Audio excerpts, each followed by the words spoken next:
Ce soir, avant d'éteindre la lumière, je vais vous proposer un geste qui pourrait vous sembler étrange, si simple, en vérité, qu'une partie de vous doutera de son importance.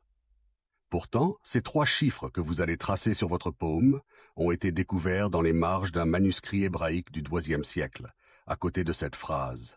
Celui qui s'endort avec ses signes sur la main ne se réveille jamais les mains vides. Je vais vous révéler lesquels, mais d'abord, il faut comprendre pourquoi la main et pourquoi le sommeil. Alors posez ce que vous tenez, inspirez profondément, lentement, jusqu'au creux de votre ventre, et restez avec moi. Vous connaissez cette heure, 3 heures du matin, 4 heures du matin, où vos yeux s'ouvrent sans que vous ayez choisi de vous réveiller, et où le plafond se transforme en fond de puits dans lequel tombent, une à une, toutes ces choses que vous ne parvenez pas à résoudre. Une dette, un enfant qui s'est éloigné, un dossier qui stagne, une maladie familiale que vous portez dans la poitrine comme une pierre. Vous priez encore. Oui, vous priez. Pourtant, dans votre prière, il y a une inquiétude sourde, presque inavouable. Et si votre voix ne s'élevait plus aussi haut qu'avant? Et si, quelque part, quelque chose s'était refermé sans que vous compreniez pourquoi? Cette sensation porte un nom. Ce n'est pas le doute, ce n'est pas le péché. C'est la fatigue de celui qui espère depuis si longtemps sans recevoir la preuve que l'espoir est encore fondé. Et si, ce soir, vous ressentez cela, cette impression que vos prières s'envolent, mais que rien ne redescend en retour, alors sachez que vous êtes exactement là où vous devez être. Avant d'aller plus loin, je veux savoir d'où vous me suivez. Écrivez dans les commentaires le nom de votre ville ou de votre pays. Chaque nom que vous y inscrivez devient une lumière allumée sur la carte du monde. Et ensemble, nous formons bien plus qu'une simple vidéo. Une communauté de personnes qui refusent que la grâce s'arrête à leur porte. Abonnez-vous à cette chaîne, non pas pour moi, mais comme un engagement envers vous-même, celui de ne plus laisser passer ce qui peut transformer votre vie. Il y a une chose que personne ne vous a jamais révélée au sujet de la prière. Et ce silence a peut-être coûté des années à certains d'entre vous. La prière n'échoue pas parce que Dieu ne vous entendrait pas. Elle échoue parce que vous priez à un moment de la journée où votre propre esprit génère le plus de bruit. Vous priez le matin, entre 2 pensées sur ce que vous devez accomplir. Vous priez le soir, avec la fatigue de la journée collée à votre peau. Et pendant ce temps, la partie la plus profonde de vous, celle qui sait vraiment comment s'adresser au divin, attend en silence que le bruit s'apaise. Elle attend ce moment où le mental conscient avec toutes ses peurs, ses calculs et ses objections va enfin se retirer. Ce moment existe. Il se produit chaque nuit, et la plupart des gens le traversent sans même s'en rendre compte. Comme on franchit une porte sacrée, les yeux fermés. Ce moment, c'est le sommeil. Non pas le sommeil comme simple repos, mais le sommeil comme espace de réception. Les chercheurs en neurosciences du sommeil, notamment Matthew Walker de l'Université de Californie à Berkeley, ont démontré que pendant les phases de sommeil profond, le cerveau continue de travailler activement sur les problèmes non résolus et sur les intentions formulées juste avant de s'endormir, et que les solutions émergent souvent sous forme de rêve ou au réveil, comme déposées là par une main invisible. Les anciens connaissaient ce phénomène sous un autre nom. Ils l'appelaient l'incubation du rêve. Salomon reçoit la sagesse divine dans un rêve. « Demande ce que tu veux que je te donne. » 1 Roi 3, 5. Jacob voit dans un rêve l'échelle qui relie la terre au ciel et les anges qui montent et descendent. Genèse 28, 1. L'ange qui annonce à Joseph d'accueillir Marie sans crainte lui parle dans un rêve. Matthieu 1, 20. Le sommeil n'est pas une interruption de la communication divine dans les Écritures. Il en est presque toujours le moment privilégié. Et si le canal vous semble fermé depuis si longtemps, ce n'est peut-être pas parce que Dieu s'est tu. C'est peut-être parce que vous n'avez jamais appris à vous taire au bon moment pour l'entendre. Ce que je vais vous transmettre maintenant n'est pas une formule magique. Ce n'est pas une superstition. C'est une clé. Et comme toute clé, elle n'agit que si vous la glissez dans la bonne serrure, au bon moment, avec la bonne intention. 3 chiffres tracés sur la paume de votre main droite, dans un ordre précis, avant de fermer les yeux. Et si vous croyez que Dieu peut encore vous parler, que le canal n'est pas fermé, mais simplement en attente de votre signal, allez dans les commentaires maintenant, écrivez simplement « Je reçois ». 2 mots seulement. Mais dans la bouche ou sous la main de quelqu'un qui les prononce avec sincérité, ils ont le pouvoir d'ouvrir ce que des années de prières répétées sans conviction n'ont pas réussi à débloquer. Je reçois, c'est dire à l'univers « Je suis prêt ». La main est tendue, la porte est ouverte. Ces 3 chiffres agissent simultanément sur 3 niveaux que vous n'auriez peut-être jamais songé à relier. La numérologie biblique, avec ses fréquences numériques gravées dans les Écritures depuis des millénaires. La neurologie du sommeil, avec l'activation des mécanismes de consolidation de la mémoire pendant les phases profondes. Le symbolisme ancien de la main comme antenne corporelle de réception spirituelle. Chaque chiffre possède sa propre fréquence, sa propre fonction, son propre ancrage dans la tradition. Mais ensemble, et c'est ce que je vais vous révéler à la fin, ce que presque personne ne vous a jamais expliqué, ils forment quelque chose de supérieur à la somme de leurs parties. Je vais vous les expliquer un par un, dans l'ordre exact où vous devrez les tracer. Et cet ordre n'est pas arbitraire. Fermez doucement votre main droite. Sentez le poids de votre paume, cette surface que vous remarquez à peine dans une journée ordinaire. Dans presque toutes les traditions spirituelles de l'humanité, elle a été considérée comme une carte du destin pour certains, une antenne de réception pour d'autres, le lieu où l'invisible laisse ses empreintes sur le visible. Ce n'est pas un hasard si les guérisseurs posaient leurs mains sur les malades, les prêtres bénissaient avec la paume ouverte. Jacob a posé sa main droite sur la tête d'Éphraïm pour transmettre la bénédiction la plus haute. Dans les Écritures, la main droite est la main de la puissance divine. C'est sur elle que vous allez écrire ce soir. Et le premier chiffre que vous allez tracer, lentement, au centre exact de cette paume, c'est le 7. Le 7 est la signature de Dieu dans la structure même du monde. Il apparaît plus de 700 fois dans la Bible. Dieu a créé le monde en 7 jours, et il s'est reposé non par fatigue, mais pour sceller ce qui était accompli. Jéricho tombe au 7e tour, non au 6e, non au 8e, mais au 7e, car c'est le nombre où la résistance cède devant la complétude divine. 7 chandelles dans le chandelier sacré, 7 sceaux dans l'Apocalypse. Et en neurosciences, le chercheur George Miller a démontré que le cerveau humain organise naturellement la mémoire en groupes de 5 à 9 éléments, avec le 7 comme centre de gravité de cette architecture, ce qu'il a appelé le nombre magique.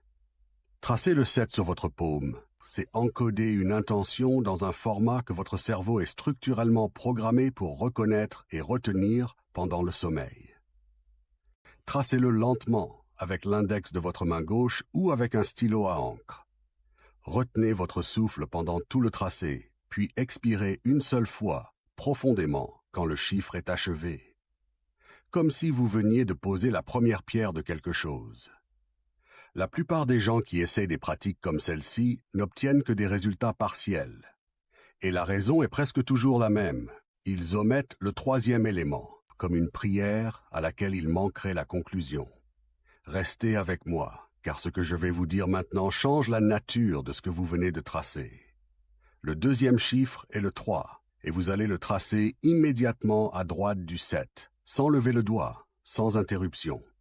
Car les deux doivent former une séquence continue, un seul geste, non 2 actes séparés. Le 3 est la structure de la manifestation dans toutes les traditions abrahamiques.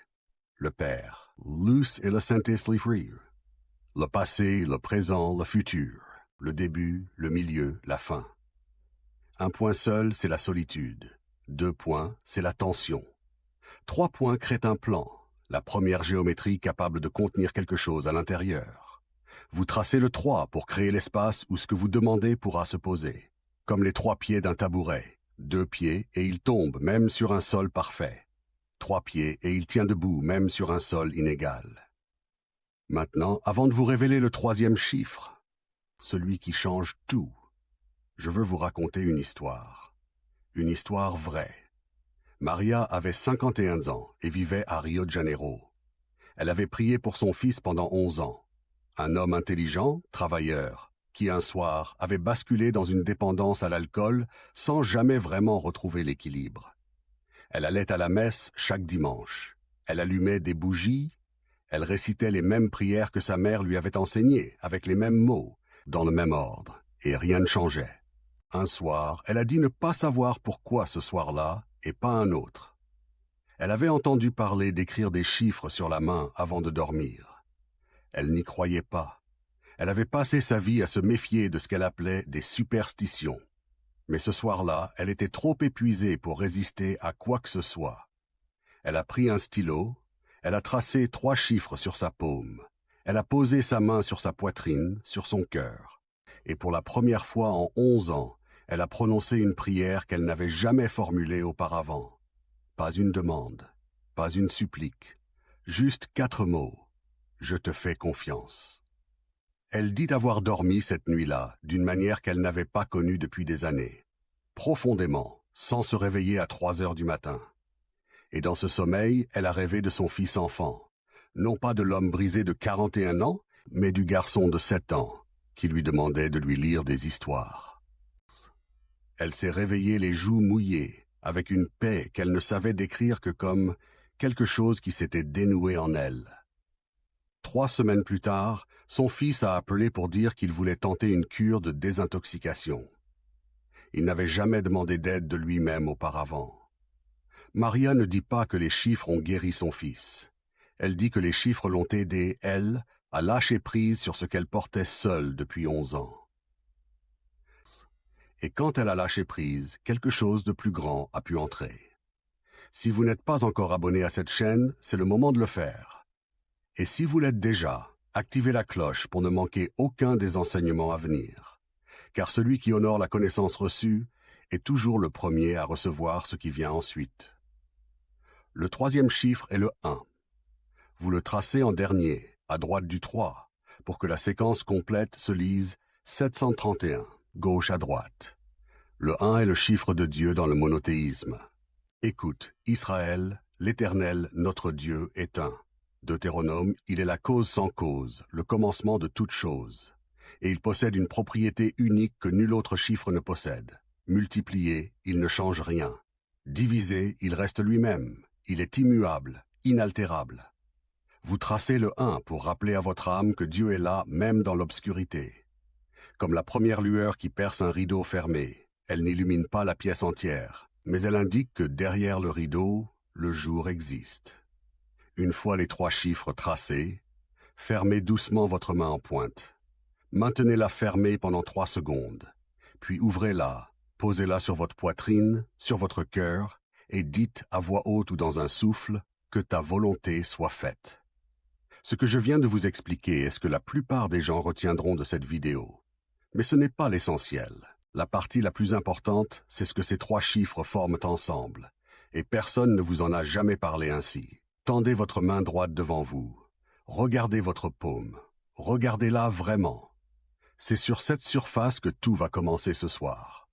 Et ce qui va commencer n'est pas simplement une pratique, mais une conversation que vous avez peut-être interrompue sans vous en rendre compte, et que vous êtes sur le point de rouvrir. Il y a dans votre vie, en ce moment, quelqu'un qui se réveille la nuit sans savoir pourquoi, quelqu'un qui prie sans entendre de réponse, quelqu'un qui a besoin de savoir que le canal n'est pas fermé. Envoyez-lui cette vidéo ce soir. Pas demain, ce soir.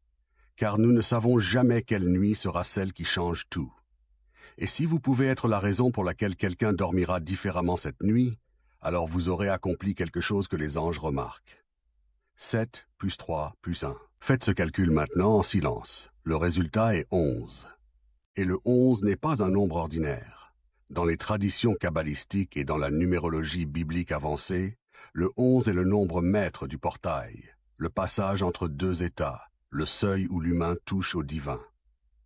Mais ce qui rend cette révélation d'une manière que je ne peux qualifier que de providentielle, c'est ceci. Joseph, celui qui interprète les rêves et sauve, celui dont les rêves traversent le voile entre le visible et l'invisible, était le 11e fils de Jacob, pas le 10e, pas le 12e, le 11e.